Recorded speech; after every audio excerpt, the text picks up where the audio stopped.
The teaching text for today comes from Mark 14, verses 53 through 54, and then jumping forward to 66 to 72.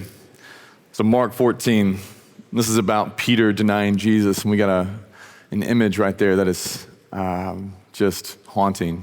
But this is what Mark writes. So they took Jesus to the high priest, and all the chief priests, the elders, and the teachers of the law came together. Peter followed him at a distance right into the courtyard of the high priest, and there he sat with the guards and warmed himself at the fire. Jumping forward. While Peter was below in the courtyard, one of the servant girls of the high priest came by. When she saw Peter warming himself, she looked closely at him. "You also were with that Nazarene Jesus," she said. But he denied it. "I don't know or understand what you're talking about," he said, and went out into the entryway. When the servant girl saw him there, she said again to those standing around, "This fellow is one of them." Again, he denied it. After a little while, those standing near Peter said to Peter, "Surely you are one of them, for you are Galilean." He began to call down curses, and he swore to them, "I don't know this man you're talking about." And immediately the rooster crowed the second time. Then Peter remembered the word Jesus had spoken to him, "Before the rooster crows twice, you will disown me 3 times. And he broke down and he wept. This is the word of the Lord. This week we were on vacation with Teddy and my wife, and it was a great time. We had a good time. One of the things that was odd, just a theme of the week, we kind of entered into conversations with Teddy describing like the dangers of different things, or like the reality of the world. He is just in his heart, just an innocent child. It's probably because I'm so innocent and raised him that way. But there's just things like no, that's not me, it's my wife. But there are things that like you want to let him know about, like people can be cruel and then blame you, right, for like their own cruelty. Well, the only reason I was mean to you is because you did this. And it's like, bro, that's not on me, that's on you. But for him, like he'd be like, right, really, is that me? Am I the reason why they were so cruel? And so just trying to like explain like the dangers of online gaming, and like, hey, there are these things called predators. And they like to use this and say that they're kids while they're talking to other kids, but they're really not kids. They're like creepy old men or whatever. And he's in the back of the car, just like eyes like, what is happening? What are we talking about? And I don't know where, but he started to play this app on thing, and it needed like parental permission because it had a function where you could chat and stuff. And I was like, we're gonna not do that whatsoever because I don't want to ever have to deal with any of that. But we spent a lot of time talking about different things, and that opened one conversation to the next, and it was really good stuff. But just the dangers of the world that we live in, and the reality of different things that are broken in our world. And so I say all that to say that today I want to look at the dangers of sin, or just the reality of sin. And maybe that's why we ended up talking about it so much with Teddy, because I was thinking about this throughout the entire week. But I want to look at 2 dangers that we see in Peter's life. 2 dangers of sin that you see in his life, and then what those things also still mean for us. And really just trying to paint a picture from this scene that helps us to really grasp the reality of what sin wants to do in our lives. It's not neutral, it's death. It is actually something that's trying to crush and steal and destroy. And so I want to look at 2 dangers of sin and then what it means for us. The first danger of sin is that it is deceptive. It's really deceptive. When you look at Peter's life, one of the things that you need to remember in this story is he is doing something he does not want to do. He has said it before. He said it back in Mark 14, 30 through 31. Jesus said to him, "Hey, before the rooster crows twice, you're going to disown me 3 times. And Peter insisted emphatically, "Even if I have to die with you, I will never disown you." Like, he does not want to do this thing. And yet, even when he's doing this, if you notice the story, he's actively doing it and not realizing it's even happening. He doesn't even see it taking place in his life. He is like, "I will never, ever do that." And he denies once, and he doesn't even register. He doesn't even see it. He doesn't see that he's sinning in this way. He doesn't even see that it's happening. So the first time, it says when Peter was warming himself, a little girl looked at him and said, "You were also with the Nazarene," but he denied it. "I don't even know or understand what you're talking about." And notice, like, nothing hits. Nothing registers in his heart like, "Oh no, it's begun. Like it's happening, I'm doing this terrible thing. No, it flew under the radar, he didn't even see it happening. And then the second time he does it again, still not realizing that what he wanted to avoid, I do not want to deny Jesus in this way. I will not do that. I will die before I ever do that. I do not want to do that. Denies him a second time, still does not realize I am walking down the path that Jesus said I would walk. And maybe he's just tired because sin is really easy to hit us when our guard is down and things like that. But he does not realize I am walking down the path that I do not want to walk down. I'm going in that direction. And then he does it again. And notice the change in the third one when he denies him the third time.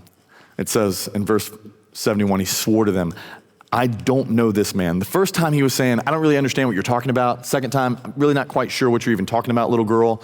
But now he's like talking to other people and he's like, I do not know this man you're talking about. And immediately the rooster crows, and that's when it says that Peter remembered the word that Jesus had spoken to him. And it's like in that moment, after the third time, it's like he wakes up and he's like, oh no, like what did I do? Like how did I wind up in this spot that I never wanted to be in? How did I get here? I never wanted my life to go this way. I had like one direction I definitely wanted to avoid, and somehow I wound up in the direction I hoped to avoid. And the reason he wound up in this space is one, that he's actually dealing with sin in his own life, but two, sin is just sneaky. It is deceptive. It will sneak into your life and lead you into spaces and get you into spots where you're like, I never, ever wanted my life to go in this direction. I don't know how I got here, but somehow, without me even noticing, I started taking steps down a path I didn't even want to walk. And that's how sin works in our lives. That's how the enemy wants to use sin in our lives. C.S. Lewis says that the devil's strategy, Satan's strategy to ruin our lives is to use sin deceptively. He is the deceiver, and so he uses sin deceptively in our lives to lead us into spaces that are terrible for us. He says, do remember, the only thing that matters to Satan is not how spectacular the sin is, but the extent to which the sins separate us from God. It does not matter how small the sins are, provided that their cumulative effect edges us away from the light and out into the nothing. And so murder is no better than gambling with cards if cards can do the trick.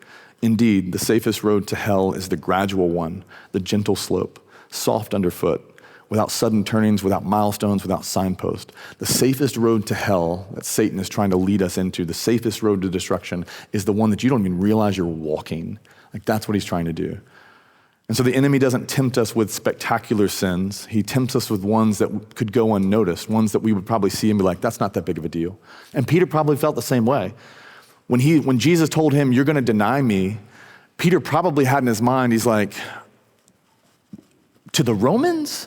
Like maybe to the Sanhedrin? Like this little girl, that can't be what Jesus was meaning. So like to say to her, like, I don't know what you're talking about, little child, probably felt like, that's not the same thing. That's a small thing. Then he does it again. And then it builds to men, the guards standing around, and then he says it again. And every small compromise along the way that felt like, this is probably not going to do anything, this probably isn't that bad, led him into a space where he never wanted to go. The safest road to hell is the one that you don't even realize that you're on. And so for us, he won't tempt you, the enemy will not tempt you to have an affair at first. That's not how it begins. It begins with a text message that you decide to hide. He tempts you to hide that.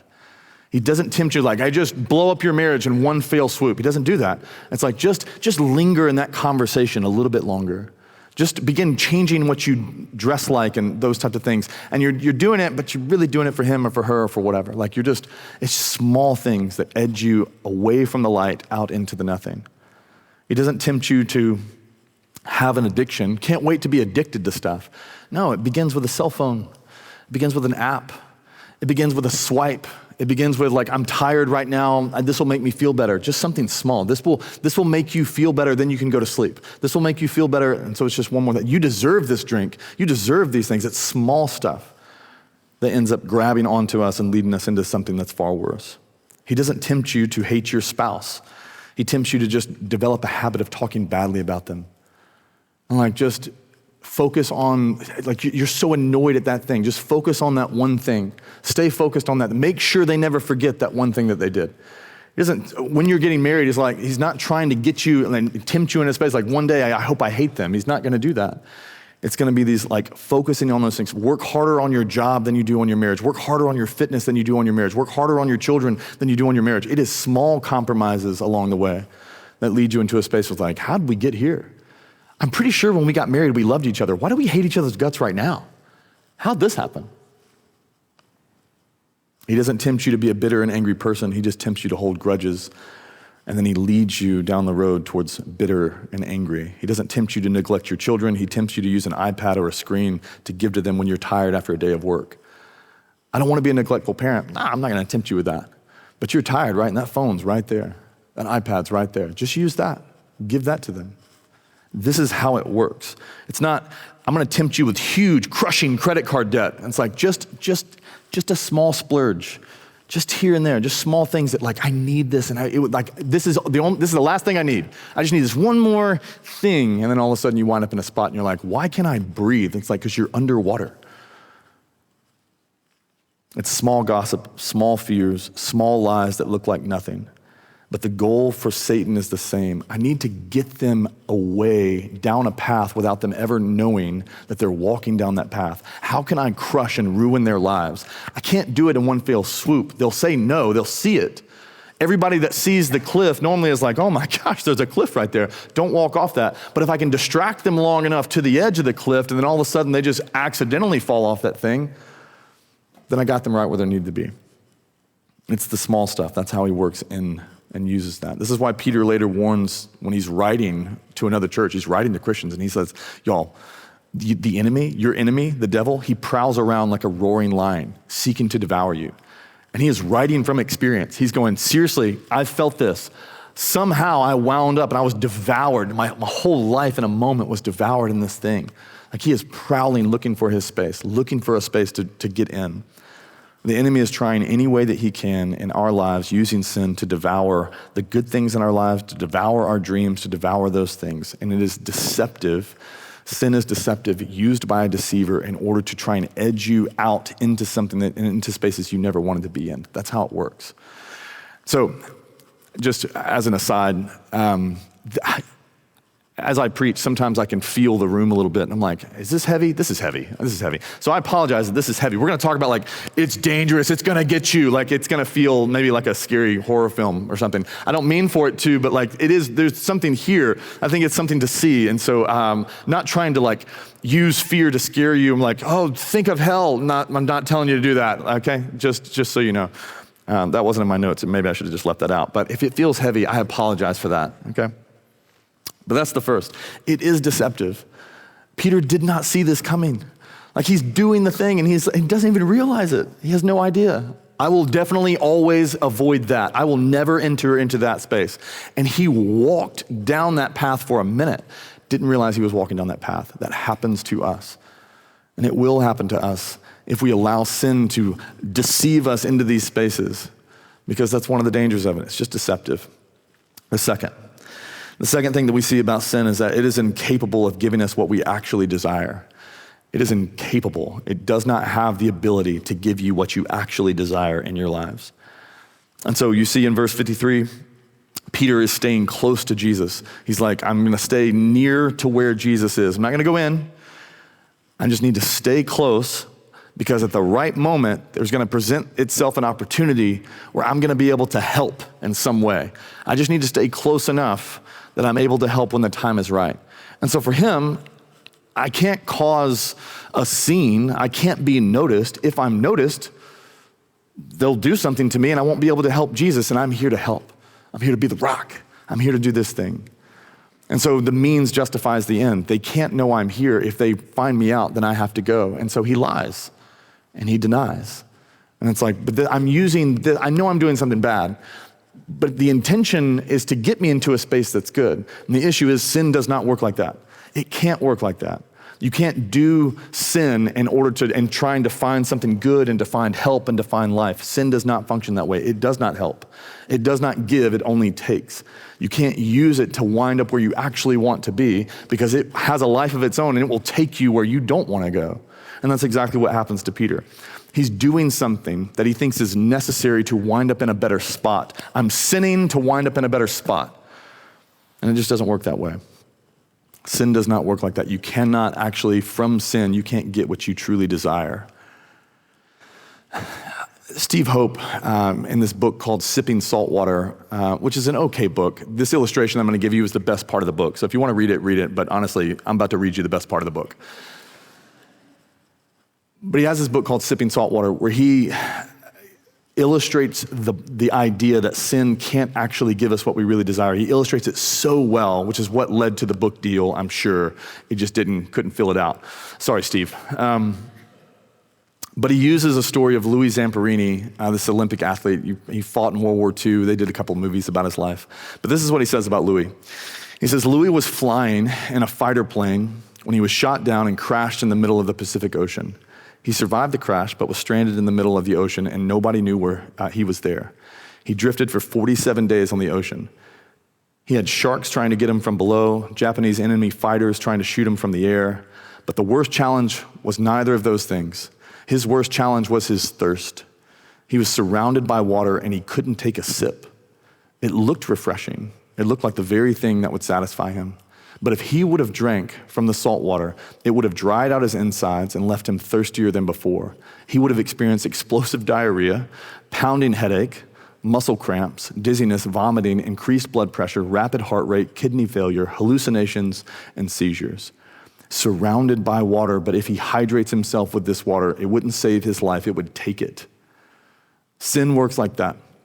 It looks refreshing. It looks like just what you need.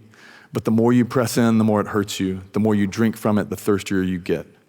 I think it's the most incredible illustration for the way that sin actually works. Salt water looks like it even has the same texture. It looks exactly like what will satisfy your thirst, but it can't satisfy your thirst. It can only take from you. It can't help you. It can only kill you. It won't actually do the thing. It looks like the thing that you need. It looks like what will satisfy, but it cannot do that. Salt water promises fulfillment, but in the end, it actually pays you in death. Sin works the exact same way.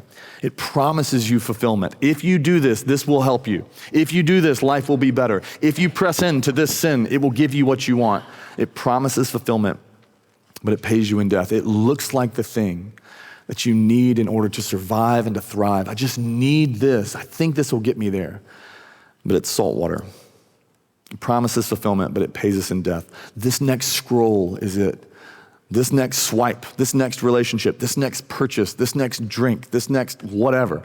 Just one more, I'm pretty sure it's gonna get me there. It promises fulfillment, but it pays us in death. I dated this girl in high school whose mom always shamed her about the way that she looked, her weight, shamed her about what she ate and her weight. She was an actress trying to make it in Atlanta, acting stuff. And so she was in pageants and auditioning for roles and all the different things. And so the mom talked about how heavy she was all the time, talked about what she ate all the time, at dinners, lunches, wherever, always talking about that. And just to be clear, this girl was 103 pounds. She was teeny tiny, 103 pounds. And her mom would tell her that when she auditioned and didn't get the part, or she was in a pageant and didn't win or whatever, took second or whatever, it's like, it's because of the bathing suit, it's because of your weight, it's because of what you look like. You need to be thinner, you gotta be skinnier. And her line was, because it was awful to be around, but her line was like, I'm just trying to help. I'm the honest voice. Everyone else is gonna lie to you. I'm gonna give you the brutal truth. I'm gonna tell you the truth. And she was trying to help her get thin, and it worked. She got super thin. She developed an eating disorder and went from 103 to 61 pounds. She had 0% body fat and had to be hospitalized, and she almost died. It worked. Everything you longed for, you got. She's so skinny. She had to spend 2 years in a rehabilitation center in Arizona to heal her mind of the trauma that her mom had done in her mind and in her heart. Because she began to feel herself unworthy of food, that food is something to always be it's the problem, it's this thing that's out to get you. It was wild what she had to deal with. The place she went had a 90% success rate of healing people within the first year. It's so good. If you know anything about rehabilitation centers in Arizona, it's the one you send people to that are really broken.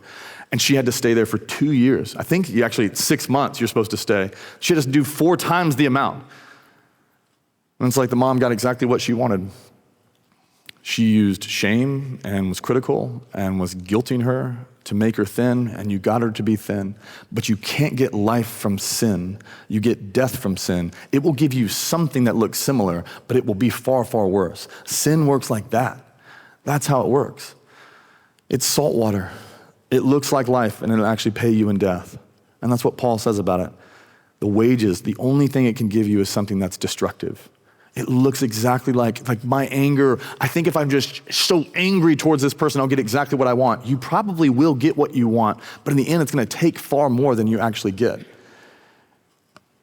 And we need to know this about sin. We need to lock it in our conscience and our minds, like it cannot give you the results that you actually want. It cannot pay you in life. It will only steal and pay you in death. Because people try this so often. Like people lie a little bit, like I'm just lying to keep the peace. And it's like, it's gonna give you something, it's just not gonna give you real peace. Like it's just never gonna be able to do that. People use substances or porn or something to numb themselves out, to make themselves feel better. And it's like, it might reduce stress and release chemicals in your brain to all of a sudden make you feel a little bit better, but it will pay you an addiction and just chaining you down to something you no longer can escape. People overspend and buy things to feel better, to feel successful, to feel like I matter, I need this thing. And it's like all that's gonna do eventually down the road is give you financial stress and debt and stuff and take more than it gives. People hold grudges instead of forgiving. I mean, make sure that person gets what they deserve. Make sure they never hurt me again. It's like all you're doing in holding that grudge, it's gonna take from you. It's gonna make you bitter. It's gonna make you angry. It's gonna make you isolate. It's gonna make people in your life not wanna be around you anymore. Because all you can think about is this person and how much they deserve what they're gonna get. That's all you can talk about. Because you won't let it go. You won't forgive. People seek their worth and their value in the wrong places. They go to social media to I'm gonna feel more valuable by going to social media. I just need to post on social media. And then the comments and the likes and the things that I get from other people. Then they post and it doesn't get what they want, so they get a little more scandalous and they post a little bit more. It's like, I need people to tell me I'm beautiful. I need people to tell me I matter. I need people to do those things. And it's like, you went here to feel better, and somehow you wound up feeling like they didn't like me enough. You became so needy and so anxious, and now I can't escape this thing. Like I need the approval of people I don't even know. That's how it works. It looks like the thing that it's gonna make you feel better, but it actually doesn't. People worry constantly and they're so anxious. If I just worry enough, then I'll be able to rest. I can worry enough about the future that eventually they'll give me rest. And it's like, it doesn't pay you in actual rest. It will pay you in more worry. It'll make you more anxious. People who are people pleasers, like I'm gonna become whatever anybody needs in order to feel safer. I'm gonna try and make them feel so good with me that they'll never reject me. They'll never let me go. It's like all that's really gonna do is gonna make you a doormat. They're gonna walk all over you, or it's just gonna exhaust you. You're gonna lose yourself in trying to be something for everybody else and never actually realizing who you actually are, because the only person that you are is whoever they need you to be. It works like the list could go on. We could just keep going. These small things that look like, I think this sin is gonna help. And it's like, maybe in the immediate thing, it might give immediate relief, but long term, it cannot pay you in life. It's salt water. It looks like life, but it can only actually pay you in death. It cannot help. You can't get life from sin because it doesn't live there. Peter tries. That's what he's trying to do. I'm trying to get life. I'm trying to help by sinning. And it says in verse 72, where he winds up. He tries sin. Let's see where he winds up. It says he broke down and wept. How'd that sin work out? Did it lead you to where you wanted it to go? Did it help? Or did it break your life down, tear your dreams apart, tear your relationship apart, and actually leave you filled with despair? I was like, oh yeah, I did that last one. It tore my life apart. It broke me down, and it left me with despair. Everything that I loved and everything I wanted to be and everything I wanted to do, it stole all of that stuff from me. What did sin do? That's what it did. And that's what it does. That's where sin leads. And so those are the two dangers. If it's heavy, just shake it off. You're okay. But those are the two dangers. Sin is deceptive. It will lead you unknowingly, without even knowing it, soft underfoot. It won't even feel like it's hurting. It will lead you unknowingly into spaces you're like, I never wanted a marriage like that. I can't believe I have one. I never wanted to end up in an affair. How did I get here? I never wanted to have this type of debt. I never wanted to be struggling with this type of addiction. I never wanted to have this going on in my life. Why am I chained to this? How did I get here? Small sins over time, just soft underfoot, leading you down a path that you don't even realize you're walking. That's how it works. And then sin looks like salt water, promises fulfillment, but can only actually pay you in death. Looks like it will fulfill you, but it won't, and it can't. So, a couple of things that we can do and that we should do in light of these dangers, in light of the reality of sin. Just a couple of things that we can do to resist it and to fight against it and to step forward in the midst of it, not to be crushed by the weight of the dangers, but to actually find some peace and life from it. The first is, I really do think we need to recognize and believe that the dangers of sin are actually real. To not slough these things off and be like, nah, not for me. For someone else, but not for me. I got a good handle on my sin. I'm all set. This stuff isn't actually going to be that bad. It's not actually going to get in there and tear some stuff up. This is a controlled burn. I know how to just keep the fire here. And it's like, it will not stay there. It is not neutral. It will spread, and its desire is to devour every single thing. It is not a controlled burn. And so we need to believe in the dangers of sin. I think many times when I talk to people and they're talking about different things, or even the way I feel about my own sin sometimes, it's like, how bad is this? Isn't this just another way to get exactly what I want? Like, there's God's way, there's my way that kind of includes a handful of different sins. Won't this still get me where I'm supposed to go? And the answer is no. It's not going to get you there. It cannot get you there. The road is going the exact opposite direction of where you actually want to wind up. It cannot do it. And yet people feel that way. They feel like, God doesn't want me to go this way, or he's mad at me if I go this way, or he's going to condemn me if I do the sinful thing. And it's none of those things. His motivation for keeping you from sin is not you better, or if you do, then I'll crush you. Like, his motivation is, please don't. It's dangerous and you don't realize it's dangerous. Because if you take this road, you're going to wind up in a space that you're going to why am I here in this broken down spot? He's like, I told you, please trust me enough. And so we actually do need to believe the dangers are real, that these things actually will shape us in negative ways. He's being kind to us, or at least he's trying to, by telling us to avoid sin. He's not trying to condemn us. He's not trying to guilt us. He's just trying to protect us. When he says, please don't do these things. Please believe me that it leads to death. And so we need to believe the dangers are real. The second is we need to heed Peter's warning when it comes to sin. When it comes to sin, Peter messes up in a substantial way here in this text. And then he writes an epistle, he writes a letter to other Christians, I've already read some of it, where he's talking to them about sin. And this is what he says. He says, be sober-minded and watchful. Your adversary, the devil, prowls around like a roaring lion, seeking someone to devour. Resist him. Stand firm in your faith. Now, what's interesting about what Peter is saying is it's very close to what Jesus said to Peter in the Garden of Gethsemane. Jesus said to Peter, hey, you need to watch. You need to be watchful, and you need to pray. Your flesh is willing. You actually do want to stay with me, but your spirit is weak. You need to watch and pray. And what Peter is doing in this text is going, Jesus was right, I was wrong. I thought I could just do it in my own strength. I thought I could avoid it. I thought sin wasn't that powerful. I thought that I could deny you. You're crazy. I'm not going to deny you. And then he winds up exactly where he never wanted to be. And so he's saying, you need to be mindful. You need to be watchful. You need to watch and pray. What Jesus told me to do, I didn't do. So I'm telling you, do the thing that he said. He's right, I was wrong.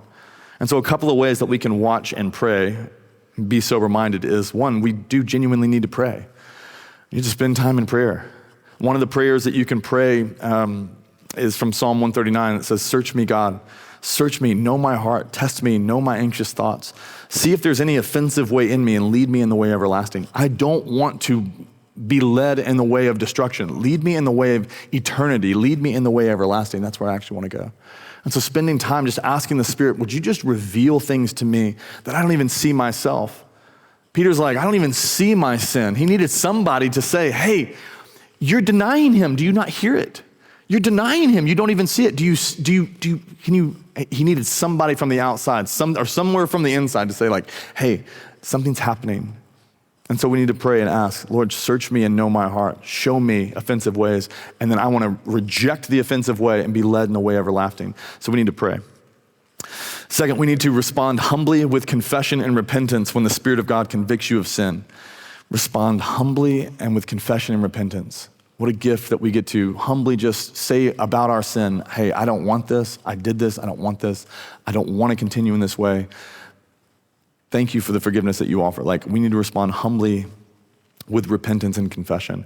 Jesus calls the Spirit of God in us, he calls him a counselor, he calls him the advocate, and the one who will convict you of sin. And so his words are, the greatest friend you have is me living in you.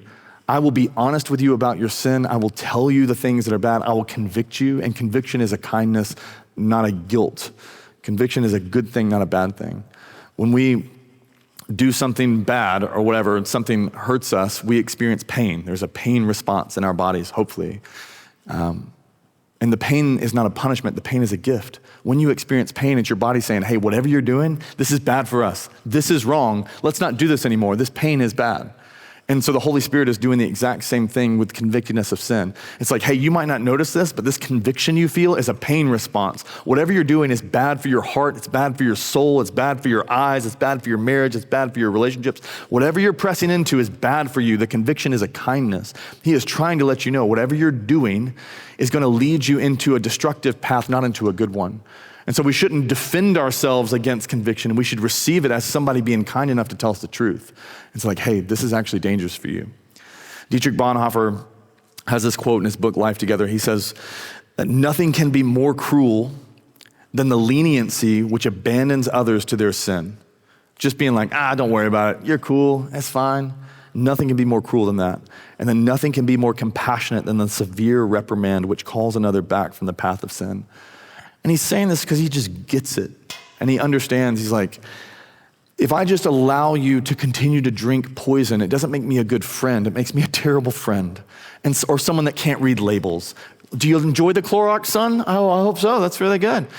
This isn't orange juice. Like, if I allow him to continue to do that, that would be, not continue to do that. He's never done that. But you get my point. If I allowed him to do that, like, you're a terrible father. The leniency that's like, it's fine. It's just a little. It'll do so much more damage. And that's what the Holy Spirit is trying to do. It is a severe, convicting thing, not because he hates us, but because he's like, I actually love you enough to be honest with you and say that what you're doing is hurting you. And then we don't need to isolate. You want to be sober-minded and watchful and pray? You don't need to isolate. Peter is alone in this space. He's completely alone. Imagine if John had been there with him, another disciple. If he had just had one other bro next to him, or Mary Magdalene. I mean, women can do it too. But just somebody to go like, hey, I don't know if you heard what you just said, but you just did the thing that you swore you wouldn't do that Jesus knew that you would do. Like, if you just had somebody from the outside with him that loved him enough to be honest with him, like, hey, you're doing it. You don't even realize it. You're stepping into the thing that you want to avoid. He just needed somebody else to say those words to him, somebody to call him back from the direction he was going in. And so we don't need to isolate. We need to be in community. We need to allow people to be honest in our lives. If the only people in your life are the people that agree with every single thing that you do, you have enemies next to you, not your friends. Don't isolate. And then don't give sin an inch of ground in your life. How do we stay watchful, mindful? Don't give sin an inch of ground in your life.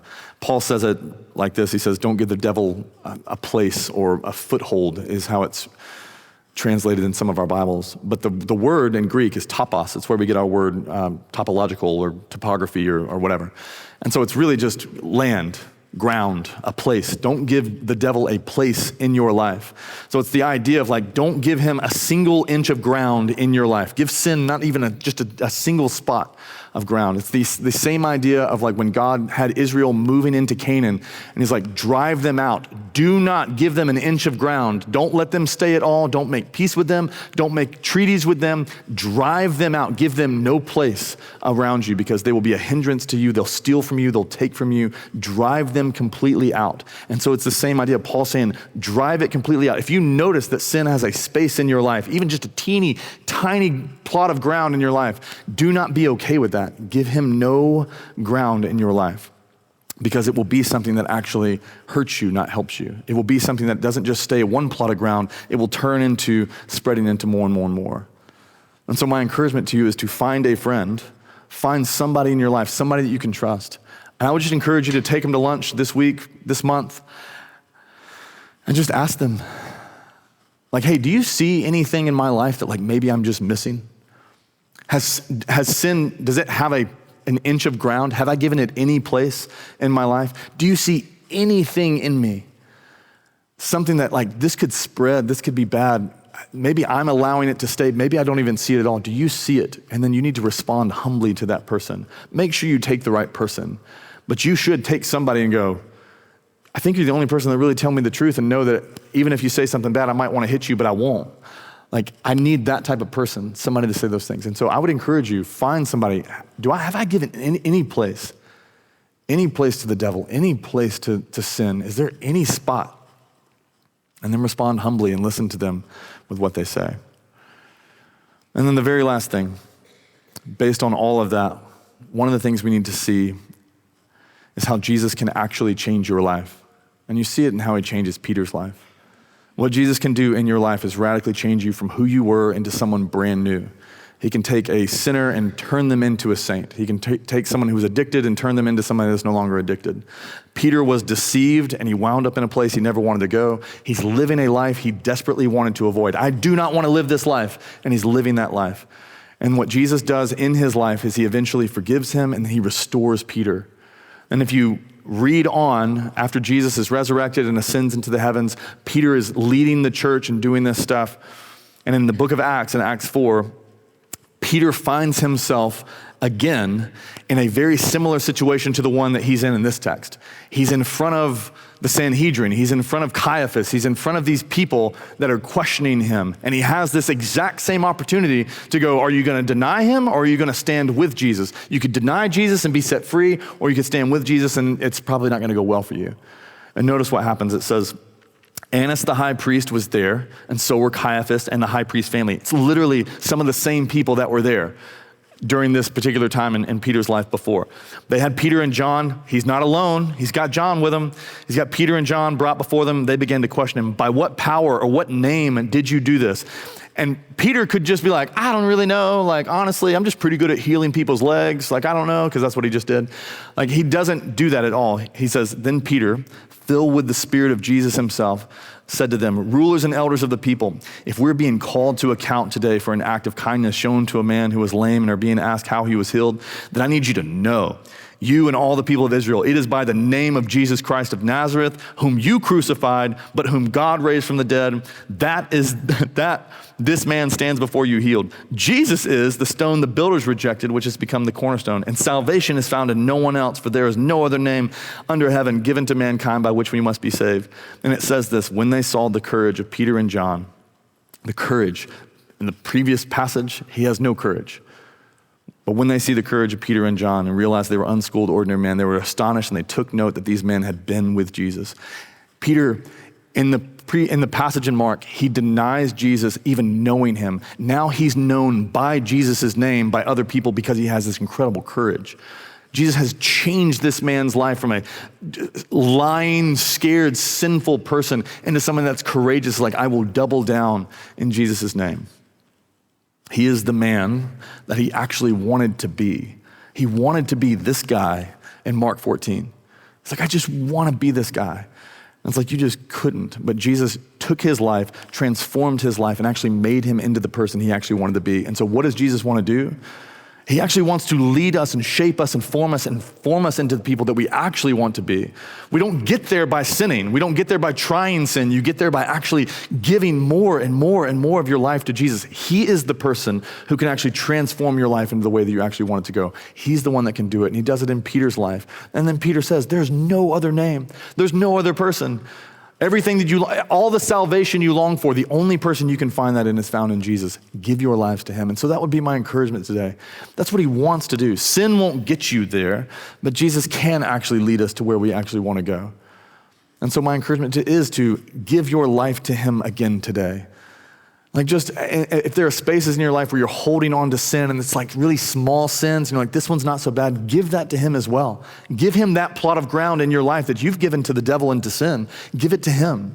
If there are spaces where you're like, I've just given this particular spot of my finances or my mind or my heart or how I act, my mouth and how I talk, if you've given those things to the devil and to sin, if you've given that plot of ground to them, I just give those things back to Jesus. Confess those things to him. Repent of those things. He'll actually take you and form you and transform you into somebody that you actually desperately want to be. The reason you're holding on to that sin is because you think it's giving you something, but it's not. It's salt water. It's taking from you. And so we're called to give our lives to Jesus so that he can actually do what he did in Peter's life and just transform us completely into somebody brand new. And so my encouragement to you, if you find that, some sin, something that you're holding on to, you don't have to tell me, but just give it to him. Confess those things to him today. Let me pray.